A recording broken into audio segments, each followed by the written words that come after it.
When I accepted the call to become minister of this church 26 years ago, there was a combination of things that really attracted me to come here. So I thought I would share a couple of those as we look at our history. One of the things that attracted me was that we had a dynamite choir. And as a matter of fact, somebody gave me a tape. I think it might have been Dave and Sherry Weisner sent a tape to us of the choir. And that made a difference, so thank you for that. I loved the sanctuary with the stained glass windows. And most of you know that these windows were in our previous church for about 91 years, and now they're here. And they somehow set a mood for us, which is always inspiring. I want to tell you that in some ways, the search committee that was talking to me really treated me well. And they treated me well in a way that was noticeably different from some of the other search committees. So I just want you to know that. They were welcoming, good people. And then, believe it or not, one of the things that attracted me here was the history of this congregation. So I was fascinated to see this kind of small church in a not huge Midwestern city that had this amazing history, including things like the Sunday evening lectures that took part in the early 20th century with people like Jane Addams and Clarence Darrow. The stories about the large membership that happened in this church in the early part of the 20th century around that same time. The tie-in to Tobias and Lydia Moss Bradley was fascinating.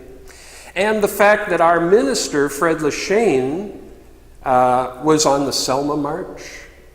What a fascinating part of our history. All of these stories made an impression on me, and they created interest and excitement for me about this congregation.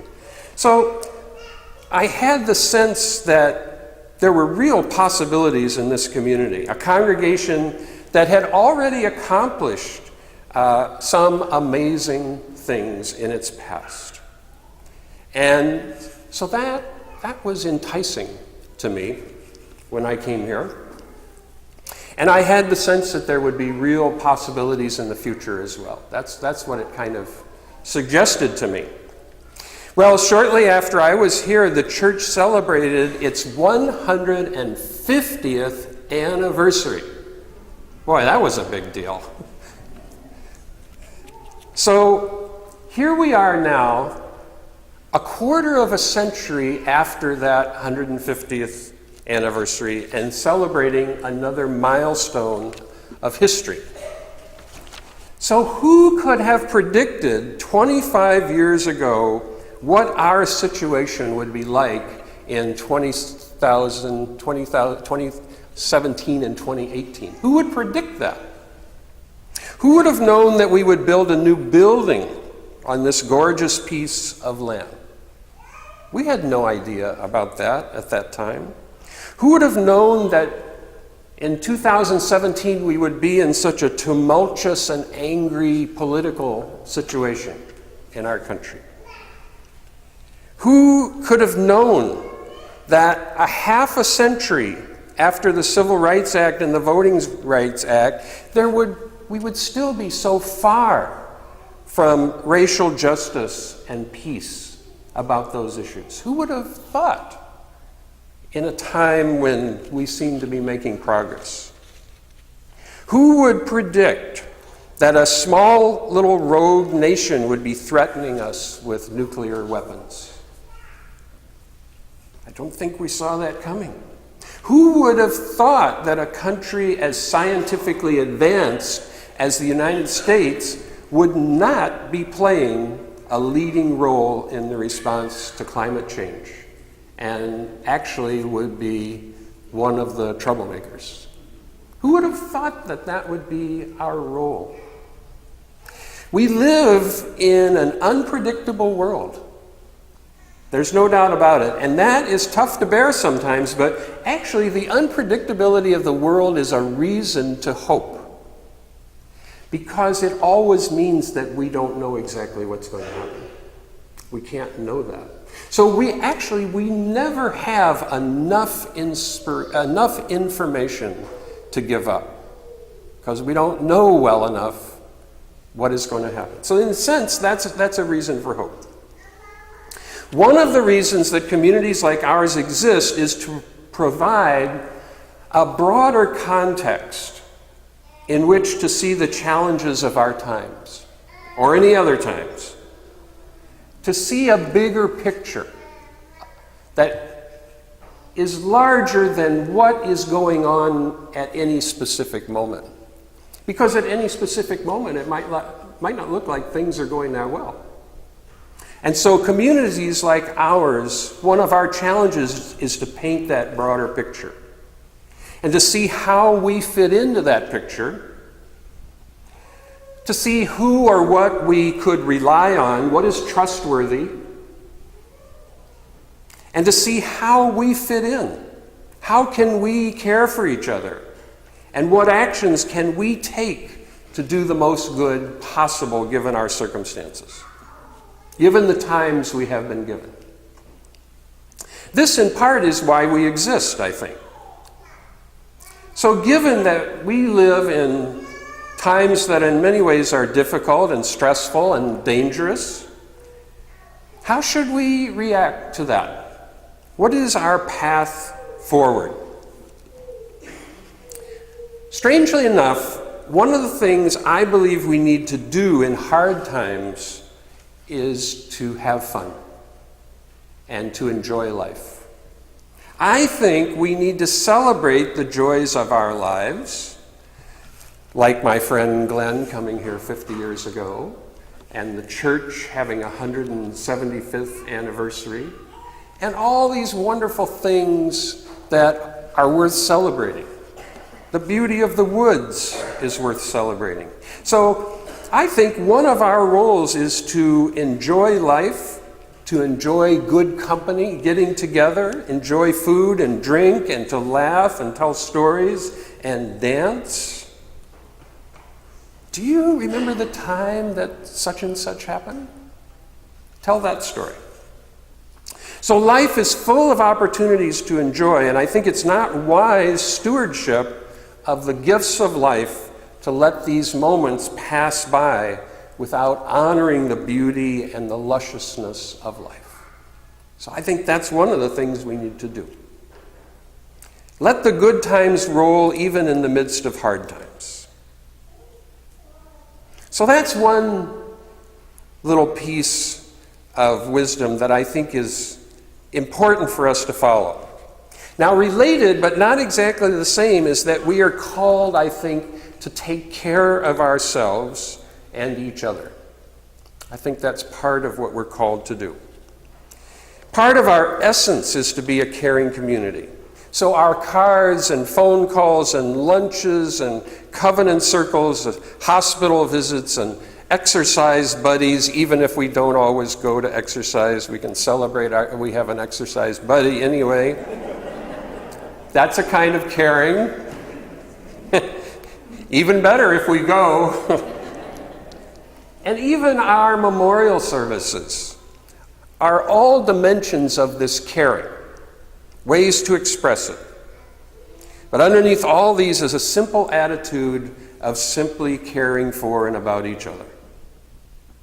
And we need to care for ourselves as well. The ancient aphorism, love thy neighbor as thyself, requires loving ourselves just as much as we love others. That's actually what that saying says. So it doesn't mean be mean, love your neighbor and be mean to yourself. It doesn't say that. It says love your neighbor as you love yourself. That's what it says. So self-care is part of the caring spectrum. And caring, I think, is part of our essence as a community.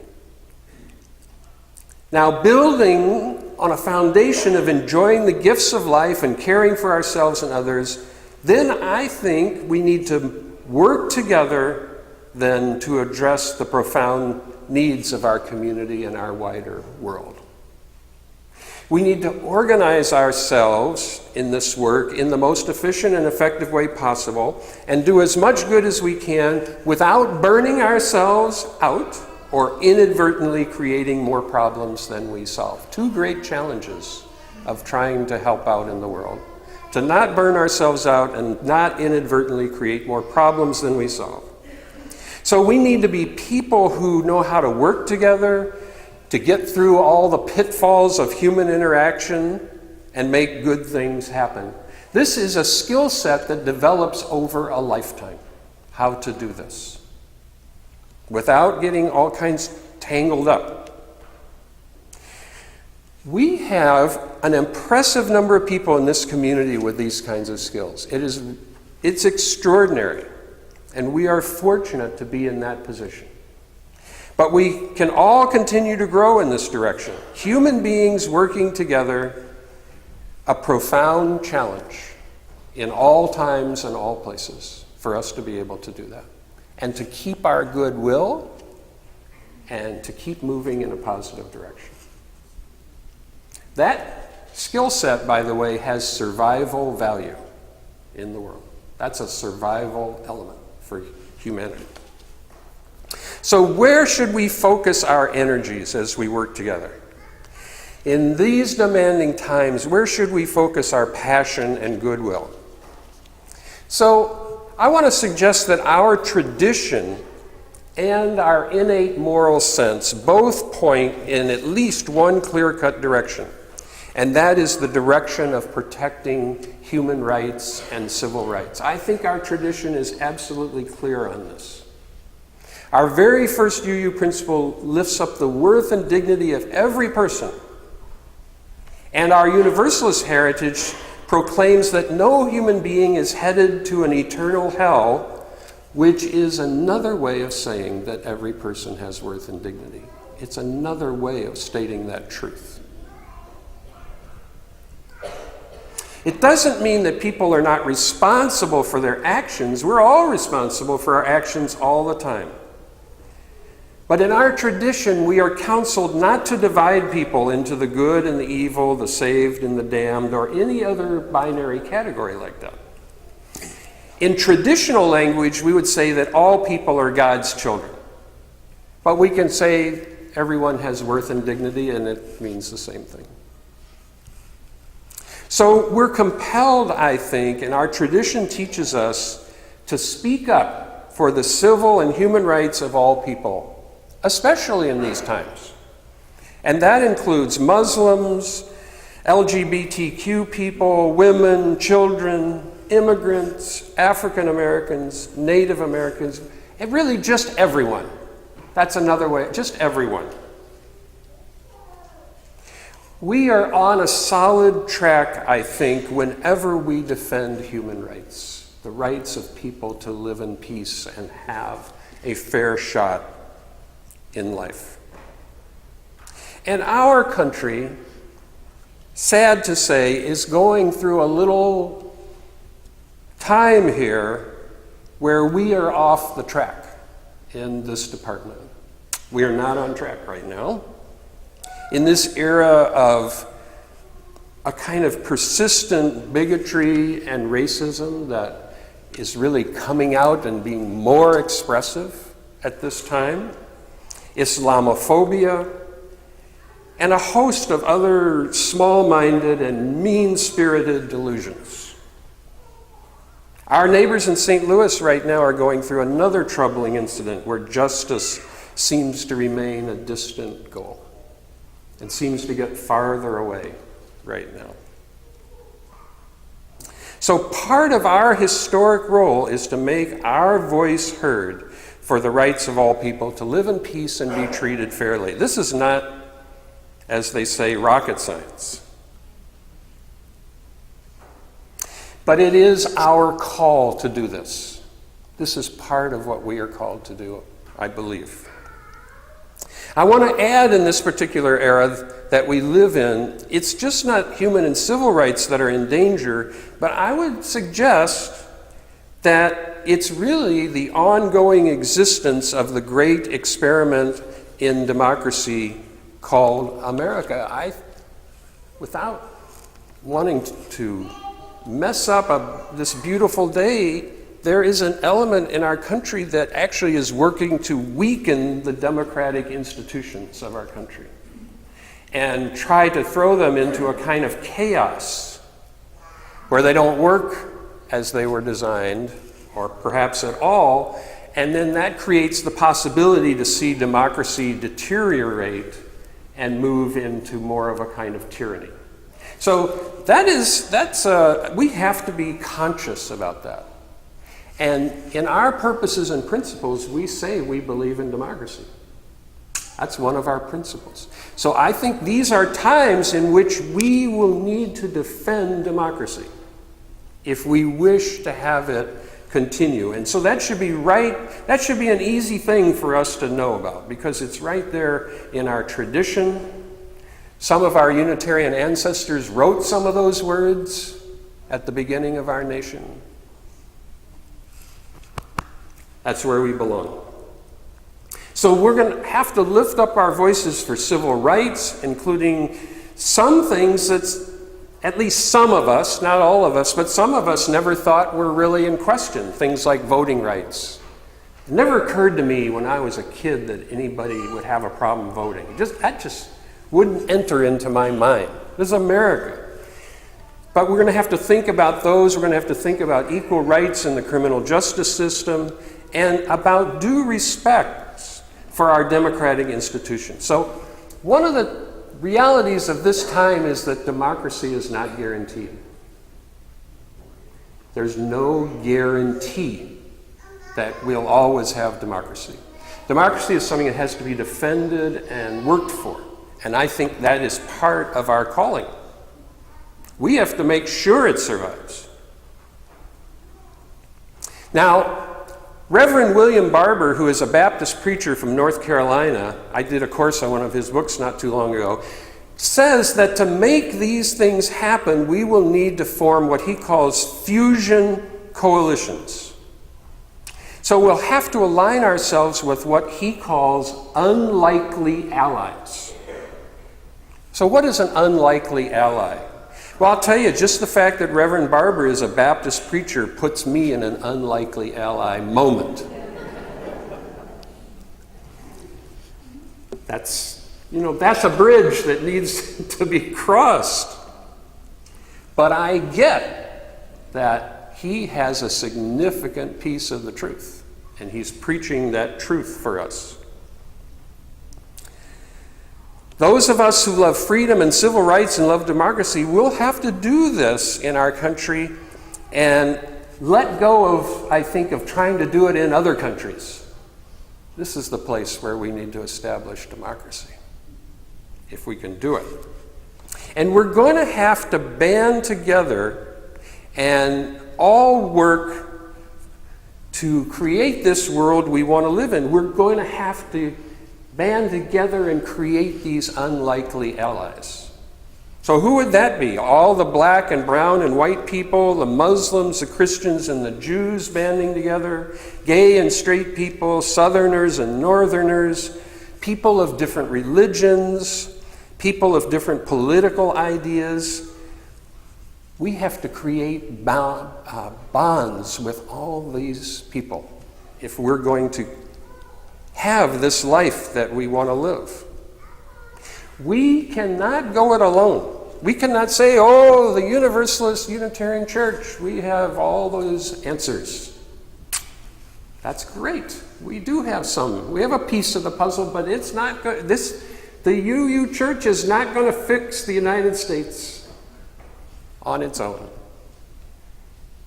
We can have a little memorial service for that idea. Everybody brings something to the potluck. We have to reach out to allies who are likely and unlikely. Other faith groups and immigrant groups and racial justice groups and socially progressive groups and environmental groups. Everybody who wants the good life for everyone. Isolation will not work. It just won't work. We are not the chosen people. We are the people who are choosing to work with everyone. Everyone who will join together. So this is the direction where more hope and more love and more joy and more peace lie. Take care of ourselves and others. Savor the beauty of life. Work together for worthwhile goals. Protect civil rights and human rights for everyone. Who would we leave out? Who should we leave out of that? I can't think of anyone. Defend democracy, which is under attack and needs our conscious support to survive and flourish. And we need to build friendships and alliances across all the barriers that separate us from our potential friends. And we need to see the beauty in every human life. So make unlikely allies. Go out and hug a Baptist this afternoon. Or hug your grouchy uncle on Thanksgiving. The one that just irritates the dickens out of you. Hug that one.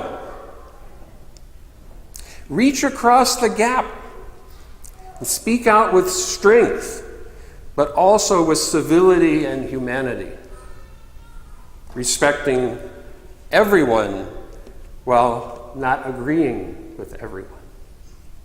So these are, I think, crucial elements of our tradition. Not the only ones, but they're part of our history and they're part of who we are, and they do provide a context for looking at the present moment and finding our spot, what we can do. So I hope we enjoy this year of celebration and reflection, but I hope it will be a year of action as well. The world needs us. The world needs every good soul in these hard times to help us get back on a healthier track. We are part of the amazingly creative Fusion Coalition that will help guide our society back onto the path of respect for all, and in some cases not back, but just plain forward. A country where the beauty of life is not a privilege for the few, but for everyone. So that, I believe, is our call as we enter our 175th year. Our job is to answer that call once again, as so many of our people and others have done in the past. Let us care for ourselves and each other so that we may appreciate this beautiful life, and so we may be energetic and faithful partners in the great interconnected coalition to bring love and justice to everyone.